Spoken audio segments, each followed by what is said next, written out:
Keep it in the ring, calm it down. Okay, Paul, yes, sir. But we made $600 that night, which was the equivalent to modern day of 1,800 bucks for the one night. And there we saw, okay, this is one of the biggest towns in the territory. We're obviously getting a reaction. So we think it's going to be okay, right? And if Paul had still been doing the payoffs, we probably got 1,500. He might have found us something. But this was on the Mid-South pay structure, so it was down, but still, it wasn't bad. 84 is the year everyone talks about Mid-South wrestling. Bill Watts always talked about the year the business exploded. He made more money that year than any other year. It's, the peak year of Mid-South wrestling. It's all downhill after that. But same thing for Houston. Houston had an amazing year. It was just as hot there, even though you consider that part of Mid-South. It was its own thing. JYD had gotten hot there before the Mid-South relationship. But everything exploded there, especially when the rock and roll came in. It ended up being one of the great years in Houston history, too. And I've actually, hold on. Right at my fingertips, Brian Last, I have the information to make a comment on what you were saying. That was quick. Houston, Texas, in 1984, sold over 175,000 tickets and drew approximately $1,150,000 at the gate, based on what they told me and what I observed with my eyes. So in one town, and triple the money for modern day. So that's $3.5 million bucks, right? The good old days. But anyway, so then that was good on Friday night, and we didn't get killed, and we got over. And then Saturday, February the 11th, we were the main event in Shreveport, which was, again, we went home to Alexandria, got home at 3 o'clock in the morning, and at least we only had to, it was 2.5 hours to Shreveport the next day. And the people in Shreveport had been seeing us since we started because, as we mentioned, the Irish McNeil Boys Club was every other week. They taped the TV.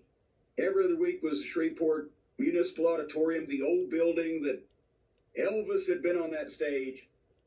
And it was a regular town in the territory. And I mean, going back to the days when Buddy Fuller, ran that part of the country in the 50s and 60s and through the McGurk days, it had never been a big money town in the overall scheme of things, but it was steady for years, right? But it's the old building, and I don't know what the seating capacity was, to be honest, but it was one of those old auditoriums that they used to have, and the Kiel Auditorium was a grand version of it. This place, maybe you could get 3,000 people in, which is about what we probably had here, because that night we're the main event against Magnum at Wrestling 2 with the lashes stipulation. Because since Shreveport had seen all these angles between the TV and then the live audience and everything, Dundee throws this in with what he's going to take around the territory later on. The loser of the match gets 10 lashes with a leather strap.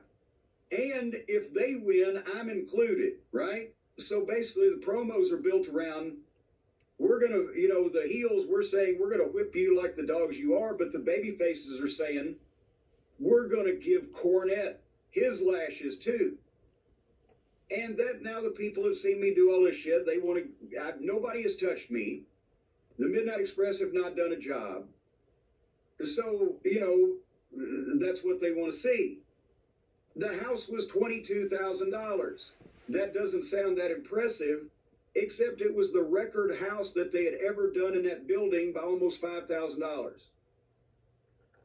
Because, as I said, the tickets back then were, let's say, 10, 7, and 4. $10 ringside, $7 general admission, $4 for kids. And it wasn't a big building. The ring was not on the stage.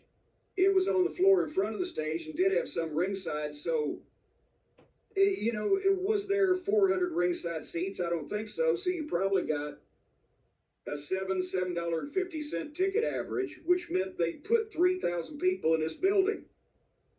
You know, it also says a lot about the problems with the arguments about money now versus money then when it comes to pro wrestling. When people say, like, oh, this person or this thing is more successful than anything was then. Different kind of fans. Fans then went. You could have sold out the building. But not only did they not sell tickets that were $30, $50, let alone a couple $100, there was no chance in hell it would have worked back then. No, God. Society was different. Fans were different kind of fan base. Let me just say this, though. Do you know what the ticket price was the first time I saw Earth, Wind, and Fire live in concert? What year would it have been? And no, I don't. 1970. Oh, God damn it. Was it nine? That was a good year. 9? Well, 70. Oh, God damn, 8 or 9. Let's say $7. That seems expensive for the time. Well, but it was a big show. But that's what I'm saying. But at the same time, we were also these towns, again, depending on the territory, every week, every 2 weeks, whatever the case. But nevertheless, that's when, because they came in and reported pretty much the house by the time the bell rang, because everybody was in there already. They weren't going to sell any more tickets. And then you have to realize, okay, yes, they've probably drawn this many people back in the days of Sputnik Monroe, right? In the early 60s, the tickets were cheaper then, and so we've set the gate record. But just the fact that we set it, and we set it by that much, even in the modern era, when we're in the main event in a territory that we've only fucking been in for, they've been seeing us on TV for 10 weeks, tops in Shreveport, and they've seen us live like 3 times. So that was okay.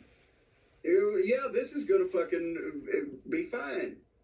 And we made $350, which is equal to a little over 1,000 in today's money. So that week, for New Orleans, Biloxi, Lafayette, Lake Charles, Houston, Shreveport, and the following day, Lincoln's birthday, Sunday the 12th, in Little Rock, Arkansas, we made $1,765 and were the main event on most of those shows, except for Houston, the moderate markets. And then Little Rock was up to almost $17,000, and we did and Bobby got a board, broke over his poor fucking head again. But they're starting to react. They're starting to go. In January, Little Rock was 10 grand. So we're making the equivalent of today over $5,000 a week in a week of moderate markets, and we've just got there. So now we're pretty well figuring this is going to work. To answer your question of, what were we thinking at the time? At first, we were like, eh.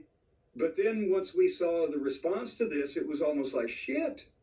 And that's where I really learned how the business is supposed to work, or worked in the days when the angle you did, or the issue you had amongst the talent that you had working on top could make a massive difference in how you drew at the house shows. It was very simple.